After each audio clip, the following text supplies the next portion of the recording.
আসসালামু আলাইকুম। সবাই কেমন আছেন? আশা করি ভালো আছেন। আজকে আমি রান্না করব পালং শাক আলু দিয়ে, ছোটো মাছ দিয়ে, মলাই মাছ। এর তো আমি প্রথমে মাছগুলো ভেজে নিলাম,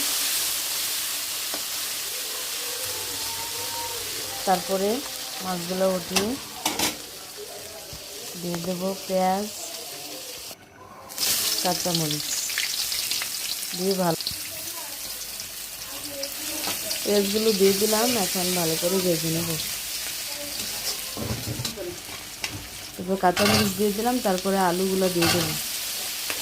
আলুগুলো দিয়ে ভালো করে নেড়ে চেড়ে একটু লবণ দিয়ে দিলাম, তারপরে হলুদের গুঁড়া দিয়ে দেবো, তারপরে দিয়ে দেবো মরিচের গুঁড়া